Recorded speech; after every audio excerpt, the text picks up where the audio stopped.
Hello there, my name is Martin Henley. This is the Effective Marketing YouTube channel. And if you've spent a second here, you will know that I am on a mission to give you everything you need to be successful in your business. Now, as far as I know, being successful in your business is about being much more effective with your sales and marketing. So I am here giving you everything I know about sales and marketing, and I am pulling in anyone I can find to share their experience also of sales and marketing, which brings us then to today's guest. Today's guest has a master's in science and a master's in philosophy. She has in her time been a program officer with the United Nations and a producer director for Marjan TV. She is currently an opinion columnist with CEO World Magazine, founder and MD of Smart Cookie Media, founder and CEO of FemPeak. She is a tech philosopher, award-winning filmmaker, author, entrepreneur, and LinkedIn top voice.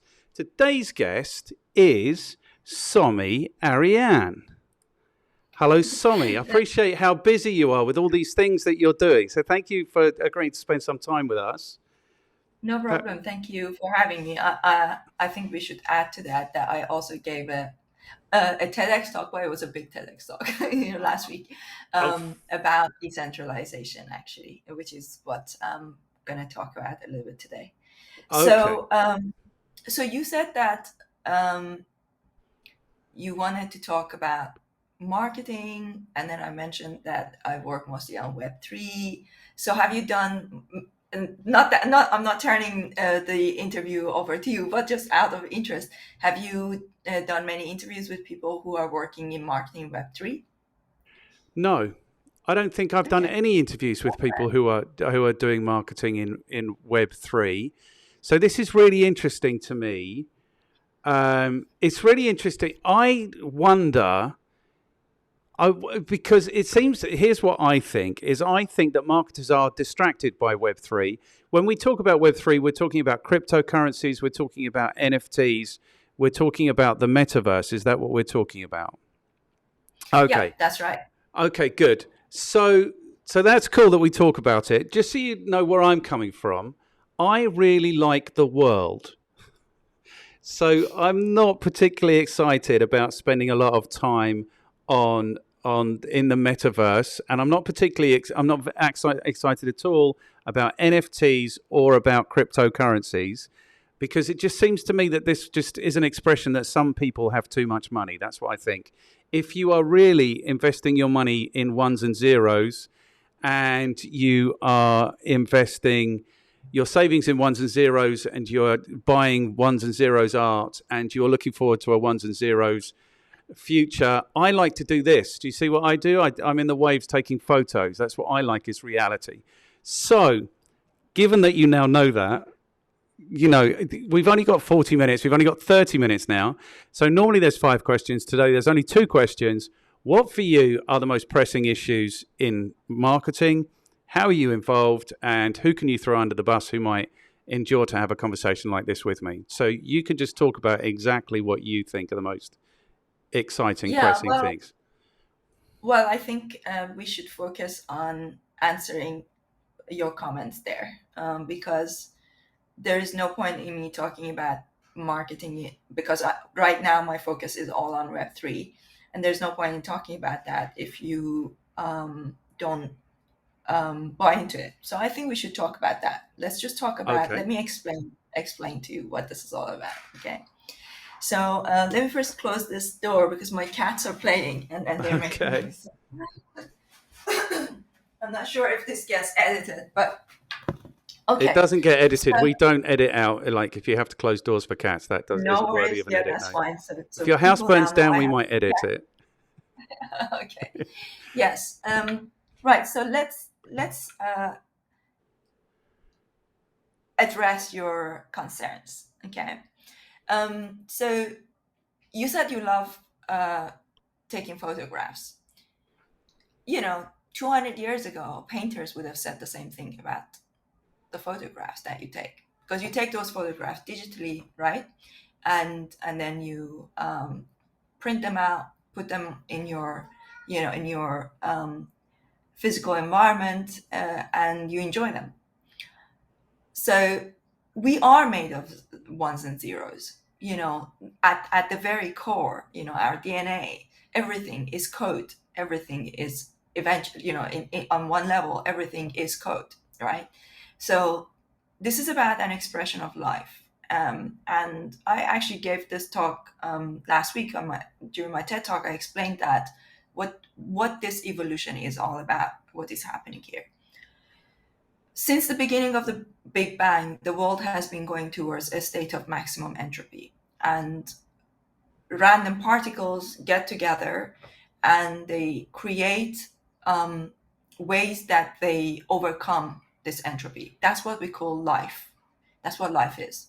It's about how we organize ourselves. That's the difference between us and the early bacteria that were able to figure out a way to persist, and live. So as a species, we are now becoming more and more adept at organizing ourselves. So, like I said, when these random particles get together and they try to overcome entropy, they form life. Intelligent life is when that life becomes aware of what it's doing, and then it tries to, um, improve it. And that's what we call technology. So technology is the way that we improve how we as a species overcome entropy and persist, as a species. So the type of things that you see, like all of the ways that we've used technology, Web 2, social media, representative democracy, all of these things, they are all ultimately at their core, they're all about how we organize ourselves. What's happening with Web3 is that we are now going into an era of decentralization, which means that rather than having representative democracy, we are going to have direct democracy. It's the next iteration of democracy. It means that rather than having a corporate state or a nation state, we are going to have sovereign individuals.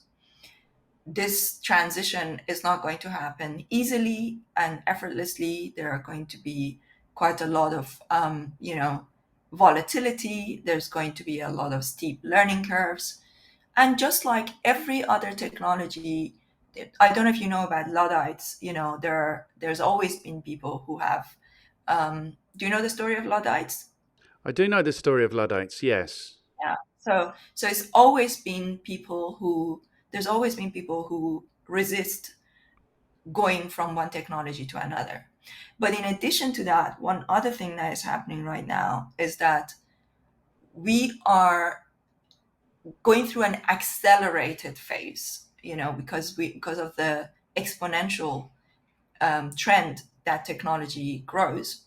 If you go back all the way to ancient history, we had monarchy, we had kings and queens, and then it took all the way to around 12th century when we started to see the invention of the fueling mill. Around the same time, we started to see the growth of, the emergence of elites and scientists and artists.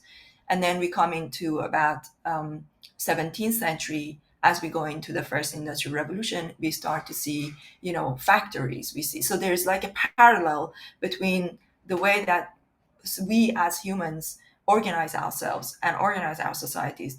There's a parallel between money, technology, and science, and economy, and politics. There's and all of these are kind of like they're going really. If you look at the way that technology is growing like that, so it's like a upward slope. And for those of your listeners who are maybe not seeing this, maybe they're listening on on a podcast. So essentially, it's like an upward trajectory. So when you think of the trajectory of history, we have got on the x-axis, we have got the timeline. On the y-axis, we have got the speed, and this speed is growing. So in our lifetime, we are seeing two industrial revolutions already happening. There was the digital revolution, now it's the blockchain and AI revolution. So we can have any opinion we want about it.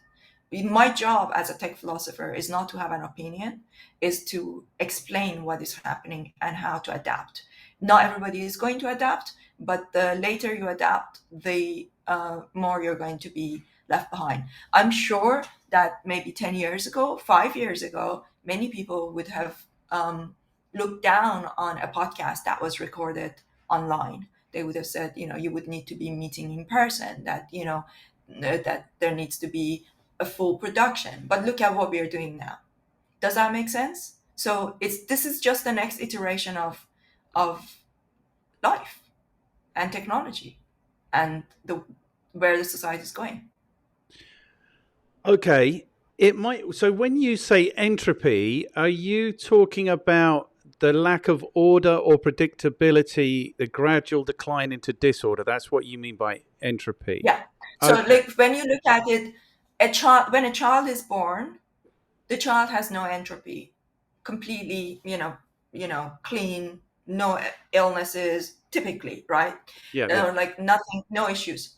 As a child grows, the child develops psychological issues, the child develops illnesses, and then they go into puberty, then they, go into adulthood, eventually they grow old, and they start to get white hair, and then they start to get illnesses, and then they die. That's what entropy is. So all of life is always about this. Like if you think about empires, the British Empire, the Dutch Empire, the American Empire, the Chinese Empire, life goes through a cycle. Think about the seasons, right? It's always about a cycle, and this cycle always goes through a peak, towards a peak. My company is called Fan Peak. So it always goes towards a peak, and then it's a question of how long can you sustain that peak. As humans, as a species, we are nowhere near our peak, nowhere near, and we are not going to be able to reach our peak with just organic technology. This is technology, by the way. Like, we are technology. You think about birth. Like, what is birth? It's a technology. It's an incredible technology, but it's organic technology. So now we are becoming really good. We are integrating with inorganic technology. You can think of it carbon life and silicon life, right? And like you're not going to be able to truly feel what this new evolution that is happening until you actually get it, until you go into it. Just like, for example, early days of social media, people would be like, what? Like, you go on Facebook, like, what is on MySpace? Like, many people were against it. They're like, no, I'm going to meet in real life. And then think about what happened with Zoom, right? So the metaverse is the next iteration of how we organize ourselves. And decentralization is about going from the nation state to go, and then we went to the corporate state, and now we are trying to get out of the corporate state. We are trying to get out of the the Facebooks, and of course they are going to try and get into the metaverse as well, hence Facebook calling itself Meta. But there are people, very, very very intelligent people, smart people, that are working on creating a decentralized version of the web. And that's what Web3 is about. It's about ownership. It's an ownership economy. It's like, rather than you having, when you go on Facebook or Instagram, LinkedIn, all these other social media platforms, really, they're like the casino, right? They're the house, and everybody else goes in there and plays. And some people will lose, some people will win, but ultimately, the people who are winning, the true people who are winning, are the platform owners. They're the house. It's Yeah. like a casino, right?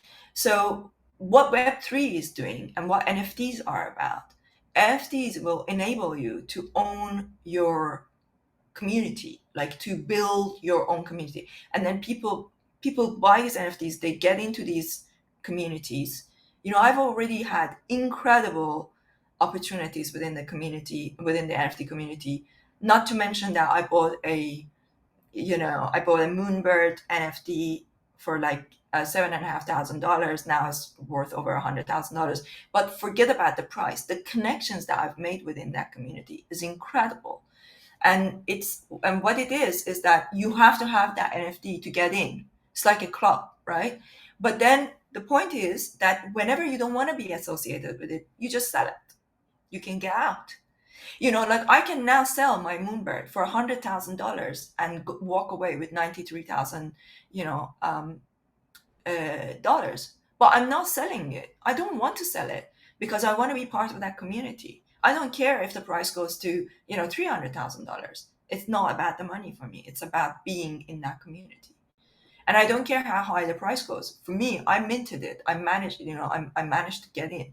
So this is what these are about. It's like now it doesn't matter like whether that community moves from Discord to, another platform, or they create their own platform. Because I have that NFT, I will get in all the time and I will always be part of that community. Whereas on LinkedIn, I have 80,000 followers on LinkedIn. I go to Twitter, I don't have that following.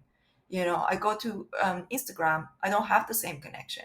Whereas when people own my NFT, if I'm going to tell people, like, if you like what I'm doing, you get this NFT, and then that's my connection between, it's a bond. What NFTs are about, they're a bond between a creator, of any kind of business. Like you have a podcast, you absolutely need to know about NFTs. You need to have your own NFTs. This is how you build communities in Web3. Does that make sense? It does make sense. And you're blowing my mind a little bit. I had no idea it was about community. I had no idea you had to own an NFT to get into a club. Okay, cool. It's all about community. Okay, don't tell me off. I'm just learning. Okay, I'm just learning. That's good.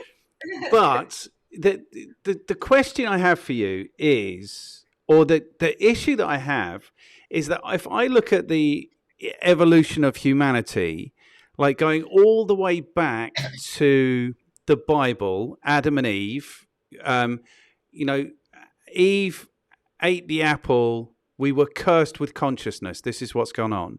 And ever since then, I see that humanity has been looking for an external authority. So it was all flavors of religion for the longest time, and then it was God, and then we had modernity, and then God is dead, and now it's philosophy, or now it's science. And so what I see, not necessarily what you're talking about, but AI is, for me, just another one of those external authorities.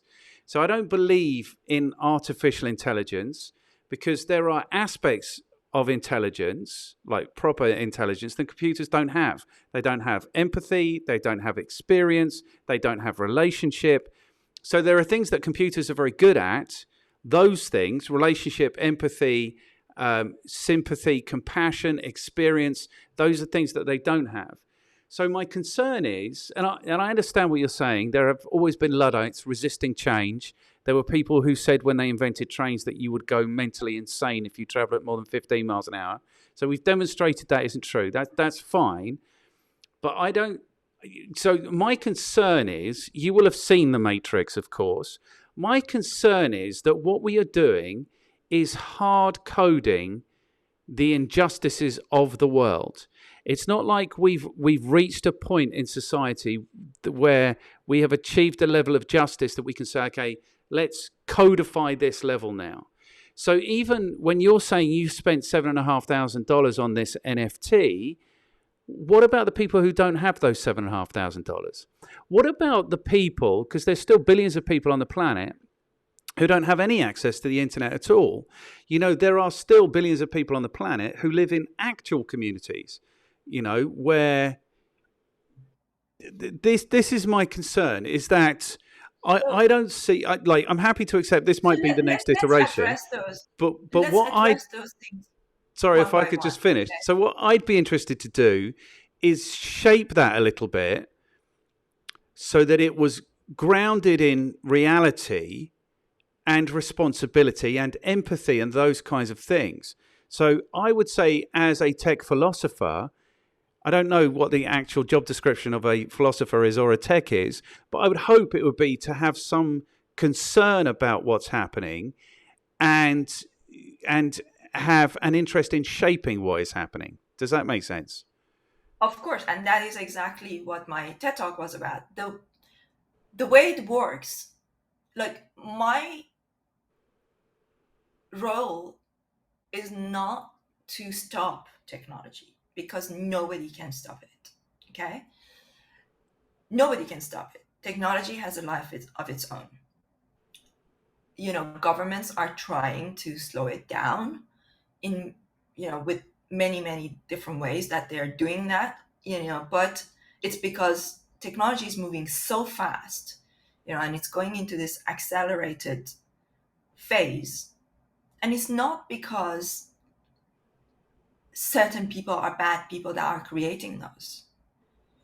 Technology has a mind of its own. It's a life form in itself. That's, as a tech philosopher, this is my observation, that technology is really a life form in itself, and it's co-evolving with us.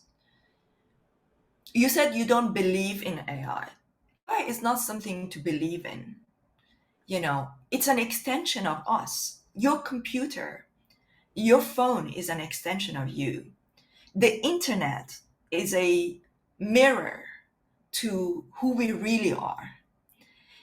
Like the way that people comment on social media, the things that they say, it's all a reflection of the psyche of the general public, and it's like all these individual minds that are, it's kind of like, at any given point, even if you're just walking in the street and you think that you are quiet and you think that your mind is quiet, your mind is full of activity. It's doing so much. Even when you're trying to meditate, your mind is constantly talking, chattering, right? That's what, when you go on social media, when you go on Discord, when you go in these communities, that's what's happening. That's like, this is like the consciousness of a lot of humans coming together in a now hopefully eventually in a decentralized manner, and the most decentralized the better. But you threw a lot of different things at me, so let's go through and unpack them one by one. The first thing I want to address is the $7,500 NFT. That's not, there are so many opportunities in that space. That $7,500 NFT is like a limited edition watch, if you think about it.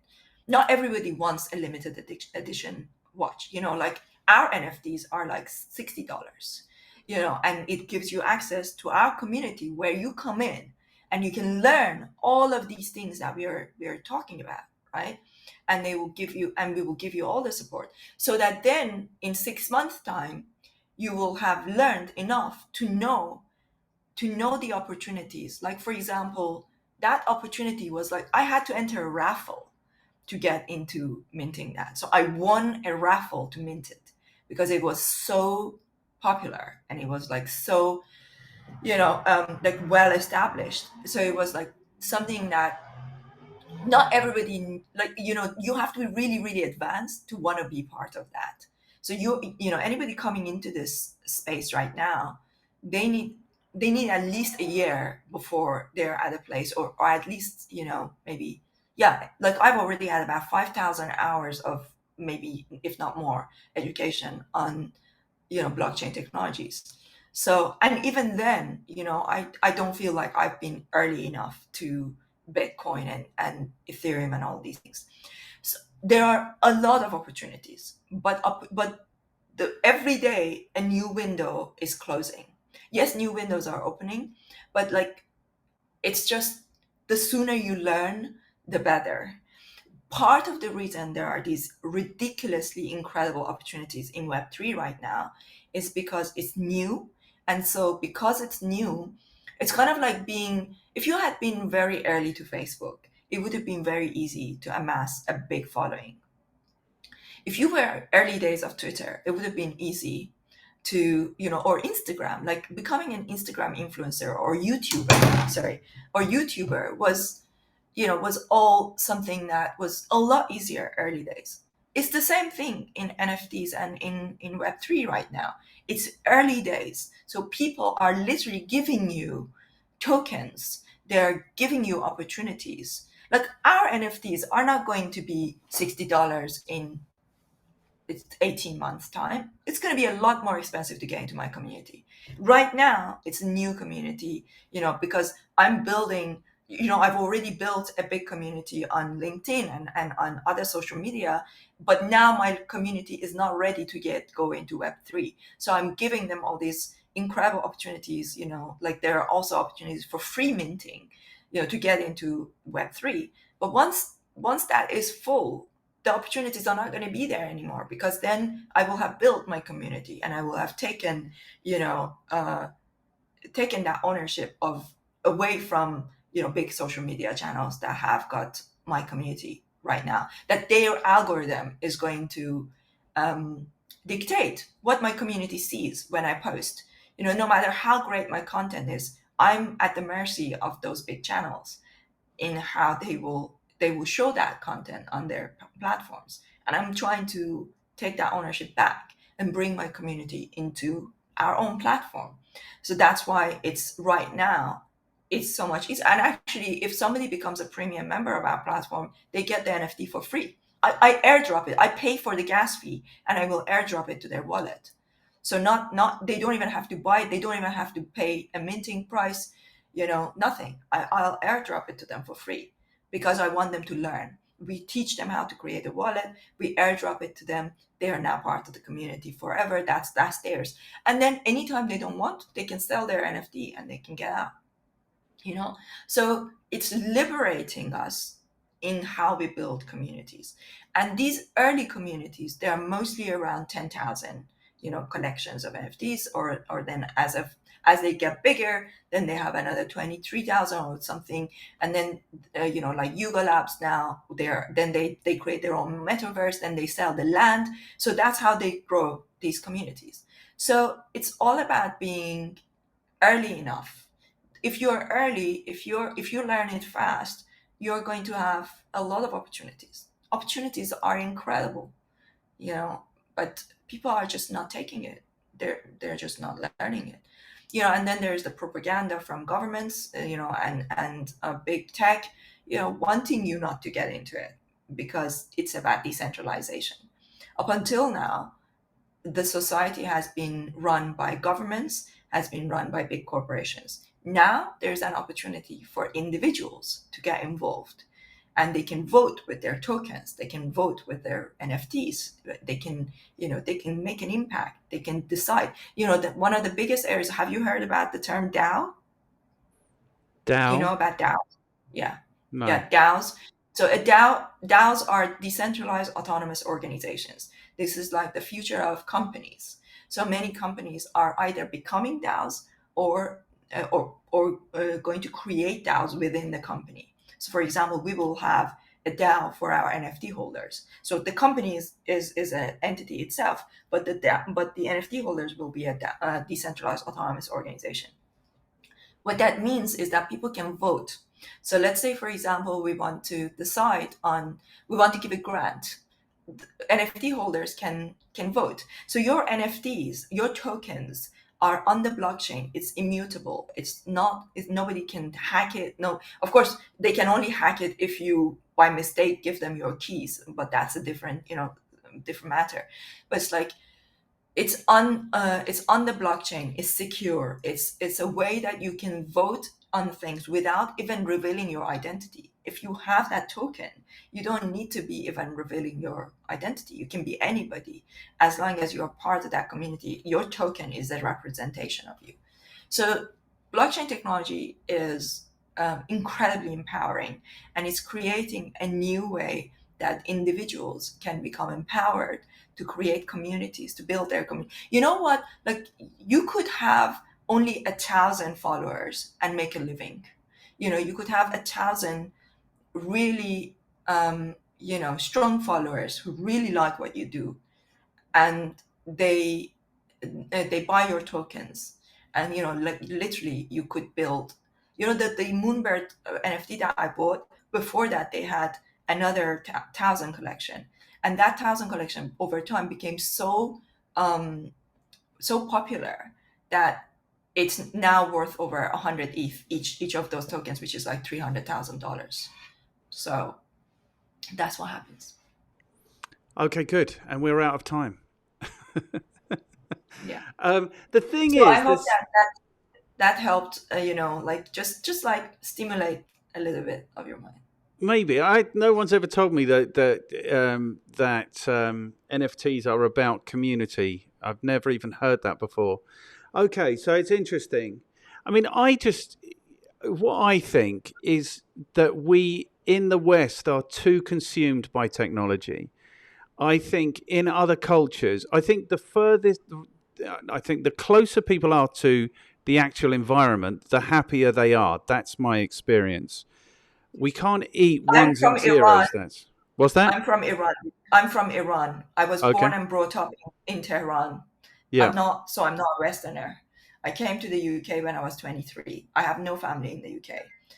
Technology, technology has changed my life. I wouldn't have had the opportunities that I have without technology. Right. It's a fallacy. Like, I think people romanticize the past. People always romanticize the past. Trust me, people who live in Iran prefer to be in the West. This is why I'm here. Yeah, but the options aren't Iran or the West. There's lots of scales. It's going on. Okay, so I mean, I would love to talk much more about this with you, because you're clearly doing this and you're clearly having success with it, and it's clearly very different from what I think it is. But we are out of time because you're too busy taking up all these opportunities. Yes. But what you need to do before you go is just give me the names of a couple of people who you think might enjoy to come on my podcast and talk about marketing. I'll have to think about it. Maybe you might want to reach out to Shireen Smith. Shireen Smith? She works on branding and IP. Okay, cool. All right, excellent. Okay, cool. I can introduce you. If you could introduce me, that would be first prize. That's the way it works best. So is there a book coming? Is that right? My book is already out. It was out like to 2020. Right now, my focus is on the community. So if anybody wants to learn about all this, check out fempeak.ai. fempeak.ai. Fantastic. Thank you so much for your time. And my YouTube channel, I have a lot of content about these things. So please go to my YouTube channel and watch all of those. Okay, super. I explain everything. I explain what decentralization is, what NFTs are, everything. Okay, super cool. I mean, there's things you're saying that I'm excited about. If it's about community, I'm excited about community. If it's about overcoming the stranglehold that corporations seem to be having on us, I'm excited about that. There's things that I'm excited about. I'm just worried that we're entering into the matrix. That's what I worry about. People, you hear horror stories. People are too busy playing computer games to care for their kids. You hear these horror stories. I don't play any computer games at all. I've never played computer games. It's all about learning about technology and using it in the correct way. So it's, we are entering the era of the sovereign individual. You have the sovereignty to decide. So people are doing, I don't watch Netflix. I haven't watched a single Netflix episode series in like nearly 3 years. Right. 2.5 years. Yeah. Okay, good. So, yeah. All right. I need to go. Thank you so much. Okay, super cool. Thank you so much for your time. Thanks, Sami. Cheers. Bye.